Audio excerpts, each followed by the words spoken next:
YouTube is a video game, and here is how to win. So, I'm sure a lot of people watching this played video games. I used to play RuneScape a lot, for instance, and I figured out how to win in RuneScape, right? And I figured the same exact thing out in YouTube. And YouTube is basically just a game, just like anything else. And at this point, I'm making a ton of money with YouTube. This is just AdSense money alone, right? Over $1 million just from AdSense alone.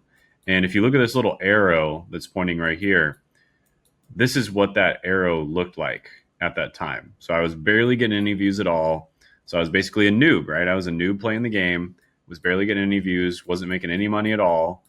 And now this is what my account looks like, right? So there's some days where I'm making, $3,000, $4,000 just from AdSense alone, and that's just the tip of the iceberg because I make way more money from other sources of YouTube income. So let's go over how YouTube is a video game and how to win.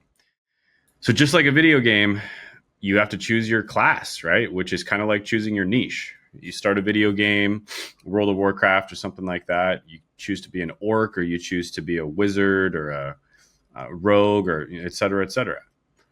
And when you start on YouTube, you got to choose a niche. And it's very important that you do that. If you don't choose a niche, your chances of success are basically zero. You have to choose a niche. And this is something that a lot of people mess up on because they try to make videos about everything. They see these big channels that make videos on so many different topics, and they're like, oh, I can do that because the big channels do it. No, you can't. The big channels have a huge following, and they're big enough to the point where the rules don't apply to them. So they can be any class that they want. But when you first begin, you have to choose a niche. And elf, dwarf, ranger, etc. On YouTube, you start by choosing your niche. And here's the action that you can take. So decide what niche you want to focus on, because different niches will have different advantages and disadvantages similar to different character classes in a game. Some niches, for instance, you get a ton of views, right? So the views are really high, but the monetization opportunities are low. Other niches, the views are really low, but you can monetize like crazy because the people in the niche are, want to spend a ton of money. And then some niches, the views are high and the monetization is high. But then those niches are usually very difficult, right? So the difficulty is very high too, right? They're very difficult to break into, right? So all of them have their advantages and disadvantages. Some people like to go for the smaller niches where a lot of people want to buy stuff, but they're never going to get a lot of views. That's totally fine. You can always expand to a bigger niche as well afterwards. But make sure you choose their niche. Very important. Step 2 is choose your weapon. So in games, you choose weapons to define your playstyle. And on YouTube, your weapon is the type of content that you create. So there's a lot of different types of contents. You've got listicles. That's like, top 10 best marketing strategies or something. You got how-tos, how to grow on YouTube. You got tutorials, step-by-step guide on how to start a Shopify dropshipping store. You got interviews, how this day trader makes $5,000 a day. You got case studies, breaking down how this coach makes $100,000 a month, right? All of these are quite good, by the way. I included these for a reason. These are all like really solid choices. Of course, there's a lot of different types of content that you can make, but these are all really solid choices. But experiment with different formats, right? Just like you'd experiment with different weapons. Try out a sword, try out an axe. Eventually, you're going to find that you want to specialize in a few types of content, and you want to use those most of the time. So if you're using a sword most of the time, you would obviously be training with a sword and you'd be most effective with it. And so you'd probably want to use it at least most of the time. And then once in a while, maybe you pull out an axe or a spear or something, right? But choose your weapon and choose it wisely. Next one, choose your armor.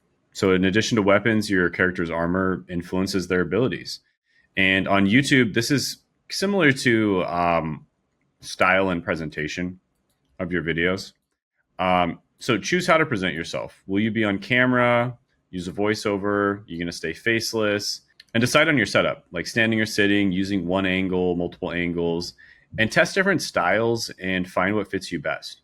For instance, this video, my head is in the bottom left of the screen and I'm basically just showing my screen, right? So that's going to be different than like a pure talking head video. Step 4, create content and complete quests. In games, you complete quests to gain experience and rewards. On YouTube, creating content is like completing these quests. Okay, so you actually have to create the content and regularly create and publish videos to build your channel. This consistent action helps you level up your skills and your character and grow your audience, right? So in video games, you complete quests. On YouTube, you got to make content. Step 5, level up your skills. You need to develop certain skills on YouTube in order to succeed. Just like in a video game, you'd have to develop certain skills in order to succeed as well. So focus on improving essential YouTube skills. So we're talking thumbnail creation, video ideation, very, very important, hooking people with strong intros, video creation and presentation skills, and writing compelling titles, right? So these are some of the absolute most important skills that you absolutely have to get really good at if you want to be successful on YouTube. So make sure you focus on these skills and build them up. And by the way, the only way you can do that is by creating content, right? You got to not only create content, but you have to be consistent. You have to consistently create content. Step 6, engage with your community. In video games, you interact with characters and players to gain insights and form alliances. And on YouTube, engaging with your audience plays a similar role. And so you want to interact with your viewers by responding to comments, engaging on social media, and building a community through platforms like Discord or School or Facebook groups, right? And this helps create a loyal fan base, and it can provide valuable feedback as well, because these people you can basically interview and you're going to understand who your fans are and what they actually want. Next is analyze performance, which is kind of like consulting a strategy guide, right? So analyze performance and also watch content from good channels. So when stuck in a game, you look up a strategy guide. On YouTube, you analyze your video performance and you would look at other channels and see what they're doing that you're not doing. And just look at what works and what doesn't, right? Look for patterns about what works and what doesn't. So really good, just like extremely actionable advice is just take 2 phones out, put them right next to each other, put your channel on one phone, and then put a channel of a popular YouTuber in your niche on another phone, turn the volume all the way up, and then just see how it looks on your phone versus the other phone. Now you might also be, kind of like this as well, because usually people watch like that, but you know what I mean. See how it looks on your phone versus the other phone. You might find, for instance, oh wow, their audio is much louder, right? And then you're like, I wonder how they got their audio louder. Is it possible that they boosted the audio when they were editing, right? This is something that I found when I was starting on YouTube. I did this exact exercise and I was like, that's weird. My audio is not nearly as loud as Graham Stephan's audio. I wonder what he did to make his audio louder. And I found out that he boosted his audio. And that does help. It does help, retain more people. And so I started doing the same thing on my channel. Okay. So analyze performance of your own videos as well as performance of other videos. Really good actionable advice is to just use this phone trick. By the way, most people do watch YouTube on phones, so you do want to use a phone. And just see what your channel looks like on a small phone. You might also find that people can't see on a small phone, right? They can't see the screen. Like the words you have pop up on the screen are too small on a small phone, right? That's something you probably want to pay attention to. Step 8, upgrade your gear, improve content quality. So the concept here is in games, you upgrade weapons and armor. On YouTube, you focus on upgrading the quality of your content, okay? So quality of content is absolutely important, and upgrading weapons and armor is, on YouTube, the same as upgrading the quality of your content. So continuously work on improving your video quality, your sound, your editing, etc., and make each video better than the last. Whether it's maybe you tested out a new type of, charisma, for instance, you're trying to be more charismatic on your video, or you're testing out a new type of editing, or you boosted the sound, or you're testing out a new type of edit, right? Make each video better than the last video and try to learn learn something with every single video you do, right? Collaborate and form alliances. So you can collaborate with other players or characters to help you progress in the game. And same thing applies to YouTube. So network with other creators and entrepreneurs. I mean, you will learn so much from other creators and entrepreneurs. I guarantee you, don't have this mentality of like, oh, they're my competition. Like, trust me, there's enough room for everyone. And I guarantee you, collaborating with other creators and entrepreneurs is going to benefit you tremendously. And if you're not doing it, your competitors are doing it, and they're going to be learning like 2-3 times faster than you. You guys can also talk about, which affiliates and which sponsors are good, which ones suck, you don't want to work with them, that kind of thing. Like, these are things that creators all talk about together. So absolutely collaborate with other creators. And also find mentors or experienced YouTubers to guide you, right? This is super, super important.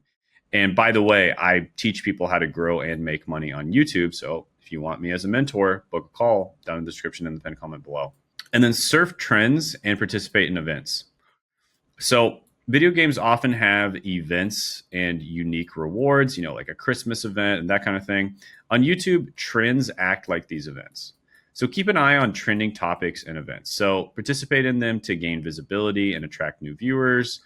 Rising trends can provide a significant boost to your channel. So just an example of this is about a year or two ago, a huge trend was dopamine detox. A lot of channels started talking about this and got millions of views. Another really big trend was monk mode. A lot of channels talked about this and got millions of views, et cetera, right? So whenever these trends happen, you can ride them. I think another great example is this guy. This is kind of funny, but Meet Kevin. Kind of funny and kind of also a little bit sad. He made videos about the stimulus checks like every single day for years. I mean, I think he must have made thousands of videos about stimulus checks. And this guy made tens of millions of dollars, tens of millions from these freaking stimulus checks. Like, there was one year where he made 30 million just talking about stimulus checks all the time. Right. So he rode that trend and he made like $30 million from it, at least in one year. I think he probably ended up making like $50 million from it. So yeah, ride trends, guys. They're really good. And collect loot, right? And this is monetization. So in games, you collect loot for rewards. On YouTube, monetizing your content is your loot. And when I say monetizing, I don't just mean AdSense, right? Because that's what most people think when you say monetize. What I mean is all the other forms of monetization as well, like affiliate marketing, right? Like sponsorships, like selling your own digital products, right? I'm just going to put DP, selling high ticket products, etc. And explore different monetization strategies to earn from your content. Don't just focus on making videos. Think about how to turn your efforts into income. Now, just to give you guys an example, I work with one channel that gets about 100 views per video, and they make nearly 2 million per year. I work with another channel that gets about 500 views per video, and they make about 10 million per year. Okay. So just because you're not getting a lot of views does not mean you're not making a lot of money if you choose the right niche. Okay. Now, just as an example, here's, some sales I made in a day. Here's how much I made in a single day as well. So yeah, monetizing YouTube is much, much more than just AdSense, guys. And the faster you learn how to properly monetize YouTube, which is what I specialize and I teach people, the better off you're going to be. You're going to make your money back very, very quickly. Step 12, use cheat codes. And the biggest cheat code ever, guys, is to find a mentor. In video games, cheat codes, they give you an advantage. On YouTube, finding a mentor acts as your cheat code. So connect with someone who has succeeded on YouTube. A mentor can provide valuable advice, feedback, and shortcuts to success. Okay. So this is the absolute biggest cheat code you can possibly have. Just find a mentor who's done the thing that you want to do, and just to figure out a way to get around them. Now, I'll be honest with you guys, it can be really hard to find a mentor. So sometimes you should just pay to be at the table. Okay. Just pay for a mentor. I've done this so many times. This year alone, I spent well over 100K on mentors. Okay. So I've done this a bunch of times. You could do it as well. sometimes instead of wasting a bunch of time trying to network and get around the right people and all this stuff, just pay to be at the table, right? It's just a shortcut. Okay, so these are the cheat codes, guys. And by the way, again, if you want to book a call, figure out how to properly monetize YouTube, how to treat it like a business. If you're a coach, consultant, online service provider, agency owner, or you're a content creator that just wants to properly monetize YouTube, book a call with me down below, and I'll see you guys next time.